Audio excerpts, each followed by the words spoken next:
Salutations, chers amis, que la paix et la grâce de notre Seigneur Jésus-Christ abondent dans votre cœur. Nous allons ensemble, encore une fois, étudier la parole de Dieu. Mais avant d'étudier, je vous invite à incliner nos têtes pour la prière. Éternel notre Dieu, notre Père, nous voici en ta présence pour méditer et étudier ta parole. Sanctifie-nous par ta parole. Ta parole est la vérité. Parle, Seigneur, à travers ton serviteur. Que ton Esprit Saint, Seigneur, prenne position. Et que les paroles, Seigneur, qui sortent de ma bouche proviennent de ton trône de grâce. Au nom et par amour de Jésus, nous prions. Amen. Chers amis, nous continuons le cheminement de l'étude d'une série sur l'Évangile. L'Évangile, c'est la bonne nouvelle. Et nous avons vu ensemble que la bonne nouvelle qui puisse exister dans le christianisme, c'est la croix de Jésus. Et maintenant, nous avons entamé une mini-série sur le salut. Comprendre et expérimenter le salut, partie 2. Comprendre et expérimenter le salut, partie 2.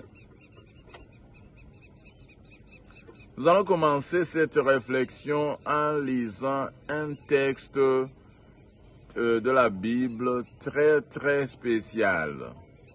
Et j'aimerais vous inviter, chers amis, à comprendre et à essayer de sonder les profondeurs de ce texte parce qu'il est tellement crucial. Je vais lire dans Tite, l'épître de Paul à Tite, chapitre 3, du verset 3 au verset 7. Disons ensemble. Car nous aussi, nous étions autrefois insensés, désobéissants, égarés, asservis à toute espèce de convoitise et de volupté, vivant dans la méchanceté et dans l'envie, dignes d'être haïs et nous haïssant les uns les autres. Verset 4. Mais lorsque la bonté de Dieu notre Sauveur et son amour pour les hommes ont été manifestés, il nous a sauvés, non à cause des œuvres de justice que nous aurions faites, mais selon sa miséricorde, par le baptême de la régénération et le renouvellement du Saint-Esprit. Verset 6. Qu'il a répandu sur nous avec abondance par Jésus-Christ notre Sauveur, afin que, justifiés par sa grâce, nous devenions en espérance héritiers de la vie éternelle. Chers amis, je ne sais pas comment vous expliquer ce texte. C'est un texte tellement profond et c'est un texte qui dit tout. Je dis bien, ce texte dit tout. Je vous encourage, vous qui écoutez ce texte, à retourner, à le lire et le relire. Je vais donner un avertissement à ces gens qui sont nés et grandis dans les familles des croyants, dans les familles spécifiquement chrétiennes. Beaucoup d'entre nous, j'y fais partie de ce club. Nous ne nous rendons pas compte de la désobéissance, nous ne nous rendons pas compte que nous étions aussi une fois insensés, nous ne nous rendons pas compte que nous étions égarés. Et ça, c'est un danger très sérieux pour les gens qui sont nés et grandis dans les familles chrétiennes, dans les familles des croyants comme moi. Oh, mes chers amis, s'il y a des gens qui se trouvent dans les dangers, c'est ce groupe. où je fais partie. Ils n'ont pas de grands péchés à se repentir et cela les pousse à imaginer qu'ils pourraient être bien depuis la naissance, comme s'ils sont nés avec un DNA chrétien. Elle n'existait pas. Il n'existait pas, le ADN chrétien n'existait pas.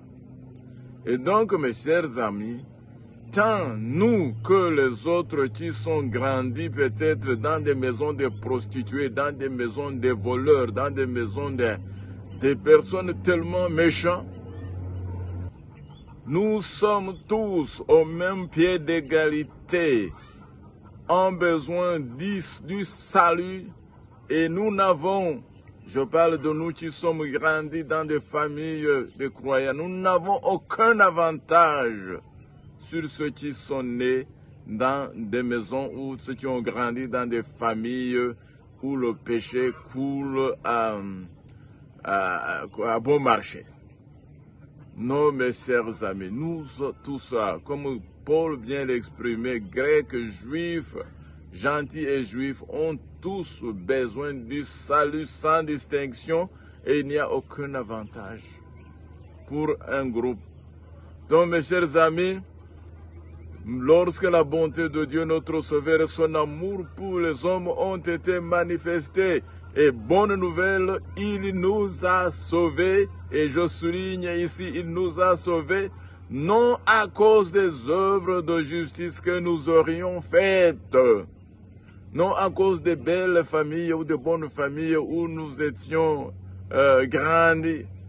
Non, non, non, non, tout ça ne dit rien, mais c'est par la miséricorde divine et par le baptême de la régénération et le renouvellement du Saint-Esprit qu'il a répandu sur nous en abondance par Jésus-Christ notre Sauveur, afin que justifiés par sa grâce, nous devenions en espérance héritiers de la vie éternelle. Nous ne sommes pas nés héritiers de la vie éternelle. Nous n'avons pas grandi étant héritiers de la vie éternelle. Nous avons besoin d'accepter le don de Dieu, le don du salut au même pied d'égalité que ceux qui ont grandi dans le péché, dans des familles pécheresses, je dirais entre guillemets, où le péché coule à bon marché. Mes chers amis, je vous remercie. Je vous prie d'aller encore sonder les profondeurs de ce texte de Tite, chapitre 3, versets 7 à 9, 3 à 7, parce que nous allons découvrir que vraiment c'est la volonté. C'est par la grâce que nous sommes sauvés, par le moyen de la foi. Que vous soyez grandis, juifs, grecs, païens, tout ce que vous pouvez imaginer, adventistes, catholiques, musulmans, je dirais hindous, bouddhistes, nous sommes tous au même pied d'égalité, en besoin de la grâce de Jésus qui sauve. Et cette grâce nous est offerte et nous sommes invités à l'accepter par la foi et y marcher et y demeurer.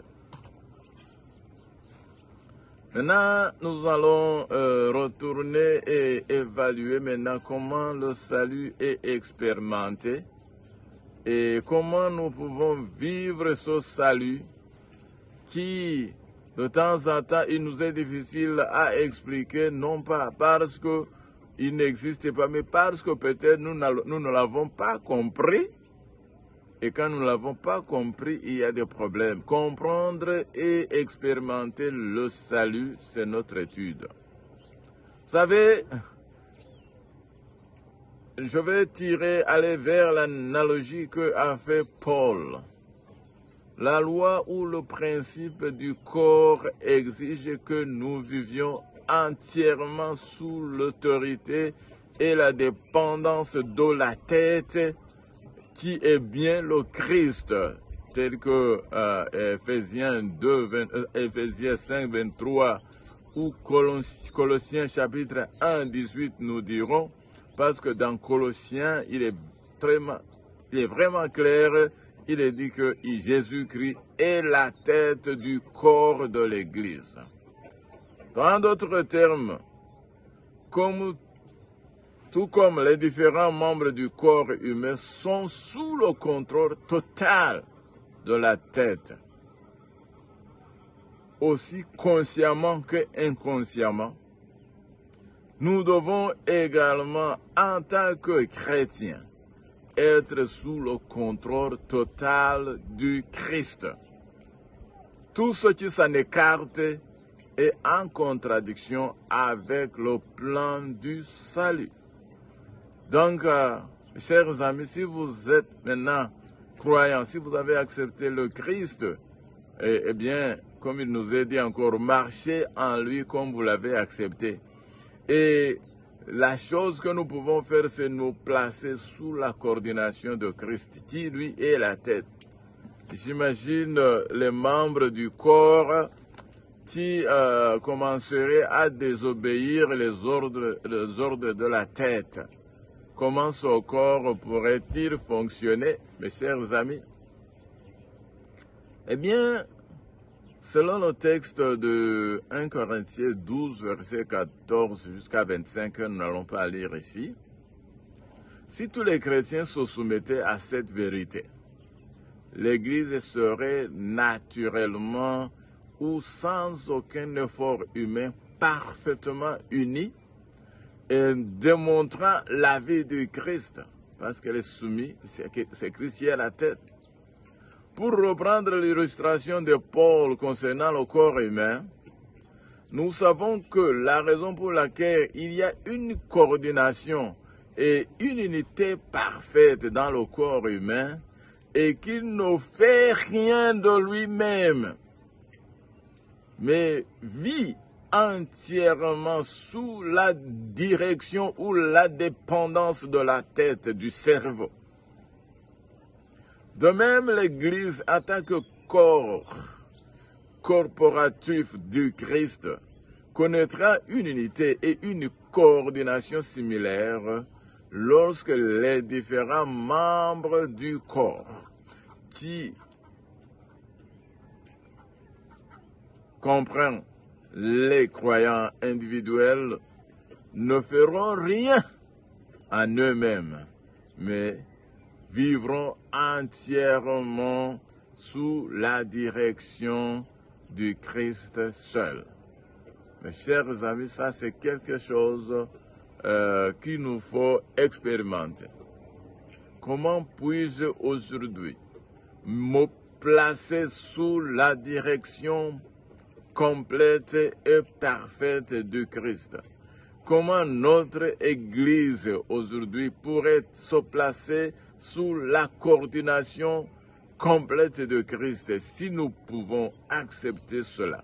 Si nos églises pouvaient accepter et se soumettre, nous aurions une union parfaite et le corps du Christ qui est l'Église irait de succès en succès, de gloire en gloire, parce que tout ce que le monde jette sur nous sera inconnu et étranger à nous. Eh bien, aujourd'hui, beaucoup de choses du monde sont camouflées.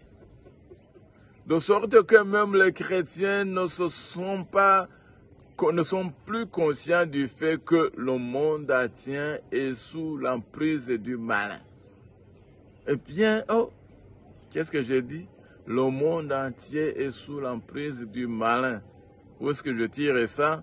Dans 1 Jean chapitre 5, verset 19, un texte que nous avons lu précédemment.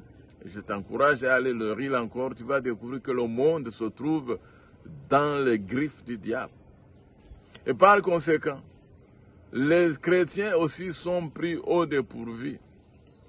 Mais le temps vient, mes chers amis, et il est presque arrivé où l'on verra que les gens, normalement, les gens du monde adorent le dragon, qui est le diable, parce que il a été donné le pouvoir eh bien, ce pouvoir du dragon passe par un pouvoir qui est symbolisé par la bête dans les Saintes Écritures. Et nous allons, en lisant Apocalypse 13, verset 4, nous rendre compte qu'il arrive bientôt un temps où tout le monde, tous ceux qui ne s'abandonnent pas complètement à Christ, à la tête, pour dépendre de la tête, tous ceux qui dépendront du système humain, des gouvernements humains, même de la direction des églises de son monde, se retrouveront sous l'oppression du diable et ils ne pourront pas se dégager s'ils n'ont pas pris position pour se donner à Christ et vivre sous la coordination parfaite et la direction complète de Christ. Bien, nous lisons deux versets qui sont très chers à ce que le christianisme devrait être et devra être. Apocalypse chapitre 18, verset 1. Après cela, je vis descendre du ciel un autre ange, qui avait une grande autorité, et la terre fut éclairée de sa gloire. Les gens qui lisent la Bible littéralement s'attendent à voir un jour un ange qui va voler dans le ciel avec une grande autorité. Si vous attendez à cet ange, vous serez déçus et vous serez non seulement déçus, mais vous serez aussi pris dans le mensonge. Alors qu'il s'agit des messagers de Dieu. Moi et toi qui acceptons d'être utilisés, d'être remplis du Saint-Esprit à ras le bord, nous pourrons éclairer toute la terre de la gloire de Dieu, parce que la gloire de Dieu se révèle dans son caractère. Et son caractère, ce qui est intéressant, est illustré, visible dans l'observation des commandements de Dieu. C'est là la persévérance des saints qui gardent les commandements de Dieu et ont le témoignage, la foi de Jésus. Mes chers amis, nous devons accepter que ce caractère, cette perfection de Christ puisse venir à nous. Et comment cela pourra se faire? C'est quand nous nous soumettons quotidiennement sous la direction du Christ, sous son autorité, et par sa parole, Christ nous amène progressivement à lui ressembler. Et quand nous ressemblons à Christ, nous pouvons maintenant éclairer toute la terre de la gloire de Dieu. Et Ésaïe approfondit bien ces paroles. Ésaïe 60, versets 1 et 2, il est dit: Lève-toi, sois éclairé, car ta lumière arrive, et la gloire de l'Éternel se lève sur toi. Voici les ténèbres couvrent la terre et l'obscurité les peuples, mais sur toi l'Éternel se lève, sur toi la gloire apparaît. Vous voyez que ce verset ne contredit pas ce que nous venions de dire tout à l'heure, que le monde, bien que camouflé, se trouve sous l'emprise du malin, se trouve dans les ténèbres. Les ténèbres couvrent la terre, couvre tout le monde. Maintenant, nous, les chrétiens, nous devons nous placer sous la lumière du Christ. Mais la lumière du Christ nous viendra comment, mes chers amis? C'est encore en étudiant sa parole, parce que ta parole est une lampe à mes pieds, une lumière à mes sentiers. Si j'ai interverti les paroles, pardonnez-moi, mais c'est Psaume 119, verset 105 que je quote. S'il vous plaît, chers amis, plaçons-nous sous les Écritures, c'est notre sauvegarde.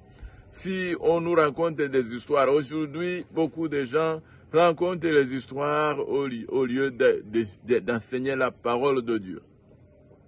Les gens, même dans les églises, tu rentres dans une église pour écouter la parole de Dieu et ce ne sont que les histoires que tu écoutes là-bas.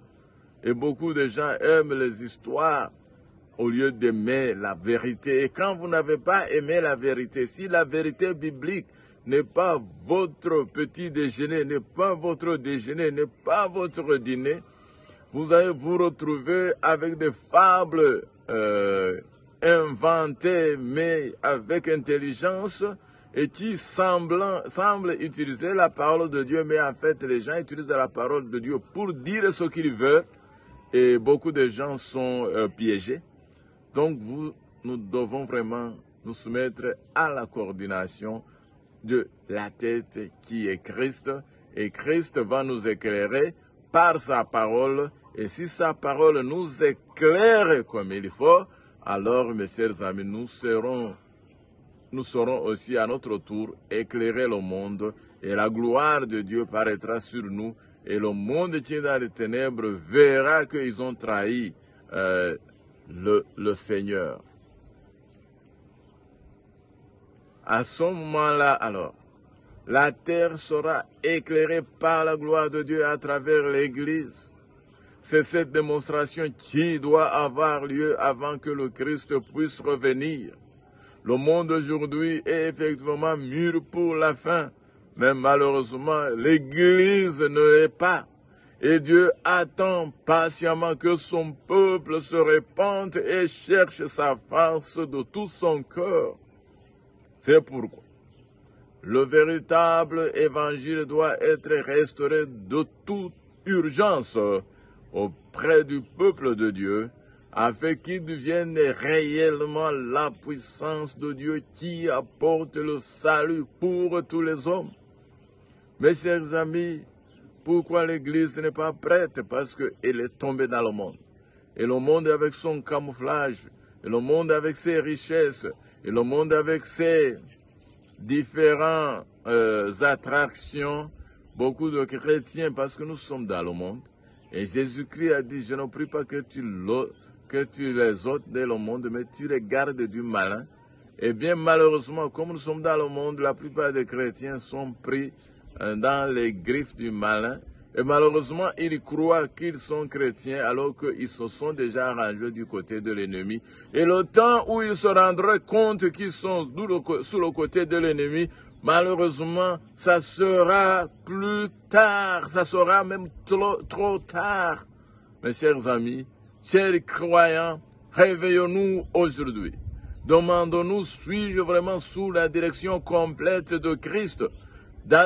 Est-ce que mon Église marche, œuvre, travaille sous la coordination de la tête qui est Christ? Ou bien chacun fait comme bon lui semble? Comme lorsqu'il n'y avait pas de roi en Israël et chacun faisait comme bon lui semblait? N'est-il pas la situation de ton Église, de mon Église aujourd'hui? Réveillons-nous et cherchons à appartenir à Christ sans partage. Eh bien, vous savez que lorsque Jésus devrait être né, l'ange du Seigneur a déclaré à Joseph ces belles paroles que nous trouvons en Matthieu chapitre 1 verset 21. Elle enfantera un fils et tu lui donneras le nom de Jésus. C'est lui qui sauvera son peuple de ses péchés. Comprendre et expérimenter le salut, partie 2, c'est notre titre. C'est dans ce but que Christ est venu dans le monde afin que nous soyons sauvés totalement et complètement du péché, mes chers amis. Avons-nous accepté d'être sauvés? Aujourd'hui, si vous demandez à un chrétien, êtes-vous sauvé? Nous avons vu qu'en titre, il est bien clair, il nous a sauvés. Mais malheureusement, de nombreux chrétiens ont une connaissance limitée du plan du salut tel qu'il est déjà préparé et achevé dans le Christ Jésus. Par conséquent, leur expérience subjective est à son tour limitée. C'est pourquoi la plupart des chrétiens sont quelque peu embarrassés lorsqu'on leur pose la simple question, êtes-vous sauvés? Êtes-vous sauvés? En fait, aussi, malheureusement, ceux qui posent la question sont très souvent eux-mêmes ignorants de toute la portée du plan du salut. Mais la question, quand même, vaut la peine d'être posée. Aujourd'hui, je m'adresse à toi qui m'écoutes. Es-tu, mon frère, ma soeur, es-tu sauvé? Et quelle est ta compréhension du plan du salut? Nous allons voir qu'il existe trois aspects du salut qu'il vaut bien comprendre dans le plan du salut pour savoir comment même répondre à celui qui vous demande « Êtes-vous sauvé ?» Bien que tout ce qui est nécessaire à notre salut du péché soit déjà un fait accompli en Christ, nous découvrirons que le salut, en tant qu'expérience subjective, est une réalité passée, présente et future. Trois aspects qu'il nous faut comprendre. L'aspect, la réalité du passé, la réalité présente et la réalité future. Nous avons déjà vu qu'en Christ, nous avons été sauvés de la culpabilité et du châtiment du péché, parce que Jésus a été crucifié pour cela. Nous avons aussi été rachetés de la puissance du péché et de la présence et de la malédiction du péché. Telle est la position de tous ceux qui par la foi sont à Christ. Donc, si vous êtes en Christ, si vous vous êtes donné en Christ, et demandez-vous la question, est-ce que je me suis donné en Christ? À Christ. Est-ce que j'ai confessé Christ comme mon roi, mon sauveur, mon Seigneur? Est-ce que je me suis donné à lui? Si vous vous êtes donné à Christ, vous n'avez pas besoin de le sentir. Non, mais vous êtes sauvé de la culpabilité et du châtiment du péché. Vous êtes libéré de la puissance du péché et de sa malédiction. Alléluia, amen. Mais lorsqu'il s'agit de faire de ces choses maintenant une réalité dans nos vies, c'est là où nous avons besoin de comprendre les trois aspects maintenant du salut qui ne sont pas reçus en même temps. Il est vrai que ces trois aspects sont garantis aux croyants et reposent en Christ, mais Dieu ne nous dispense pas en même temps. Au lieu de cela, nous expérimentons ces choses en trois étapes. Eh bien, aujourd'hui, nous allons exposer les trois étapes, les trois aspects du salut. Le premier, c'est la conversion. Lorsque le croyant est uni au Christ par la foi, c'est par la foi que vous avez été sauvés, et c'est par la grâce que vous avez été sauvés par le moyen de la foi, comme nous dit Paul. Au moment où notre union avec le Christ est réalisée, nous sommes déjà sauvés de la culpabilité et de la punition du péché, et nous sommes déclarés parfaitement justes. Alléluia. C'est ce que signifie être justifié. C'est ce que nous trouvons dans Romains chapitre 5, verset 1, où il est dit, étant donc justifiés par la foi, nous avons la paix avec Dieu par notre Seigneur Jésus-Christ. As-tu reçu cette paix, mon frère, ma soeur? Es-tu en paix avec toi-même et avec ton Dieu? Avons-nous la paix avec Dieu? Et dans Romains chapitre 8, versets 1 et 2, il continue, c'est Paul qui continue. Il n'y a donc maintenant aucune condamnation pour ceux qui sont en Jésus-Christ.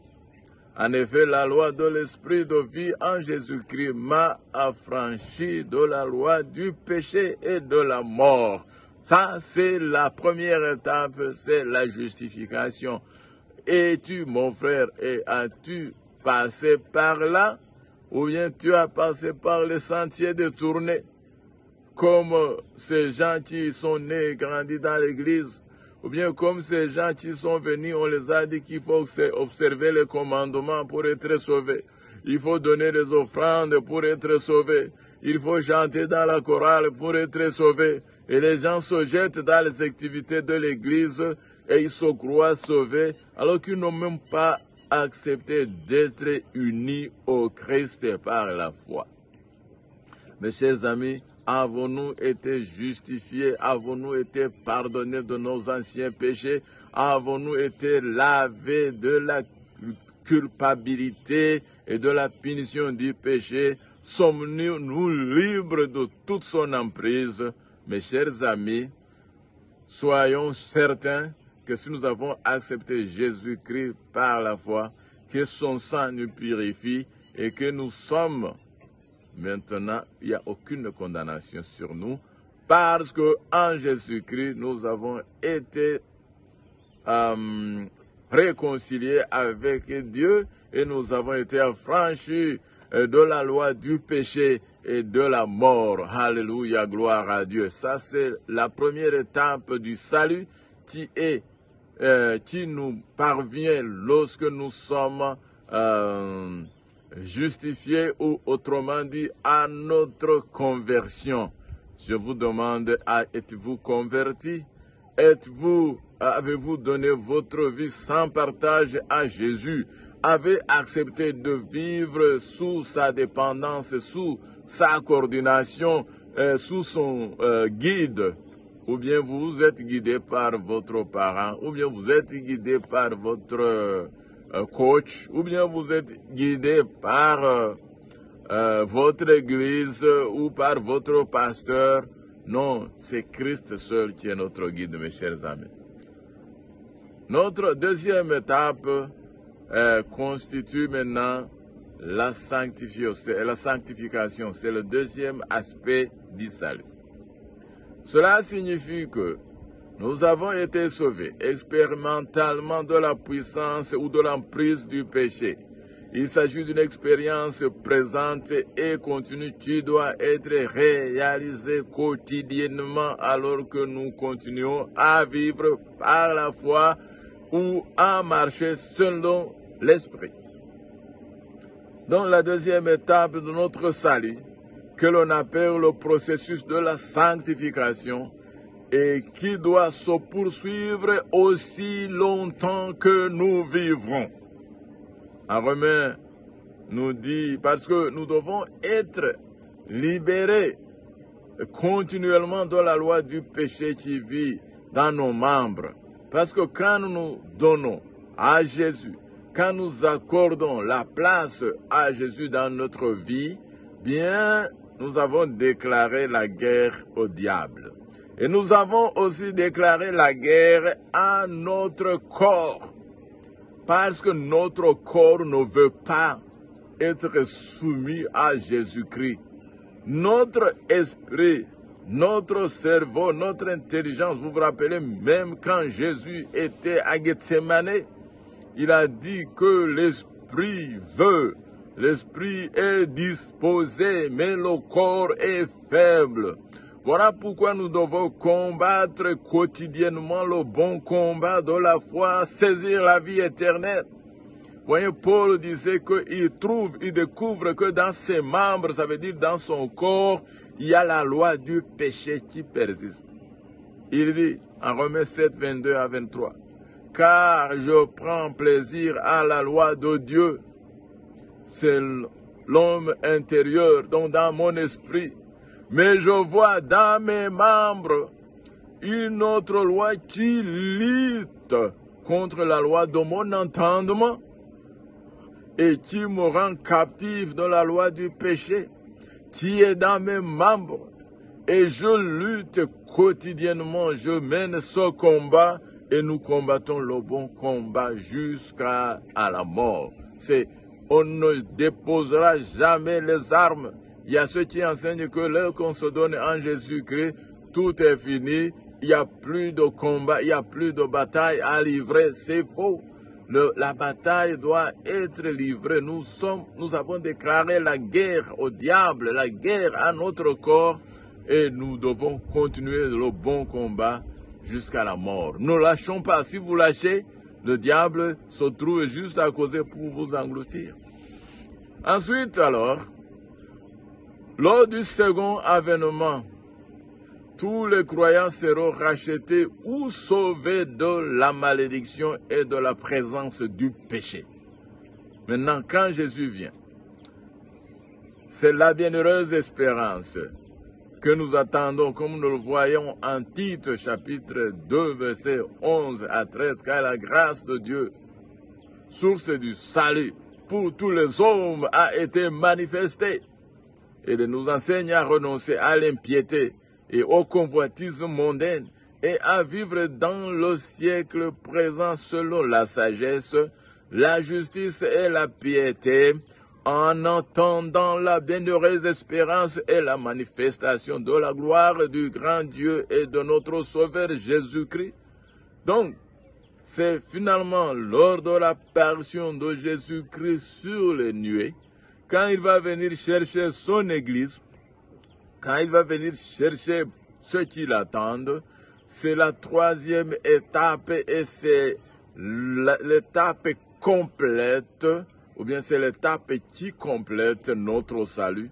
Parce que quand Jésus-Christ reviendra, quand il descendra des nuées, pour appeler maintenant ceux qui sont restés fidèles à lui, ceux qui ont passé et expérimenté la justification en se réconciliant avec Dieu par la conversion, et ceux qui ont maintenu leur vie dans la sagesse continue, quotidienne, en s'abandonnant chaque jour à Jésus et en luttant afin que le diable ne puisse pas utiliser le corps pour nous séduire et nous soumettre nous induire dans la tentation et nous vaincre, mais qui quotidiennement accepte d'être guidé par la tête que Jésus-Christ et continue dans la foi et dans le salut.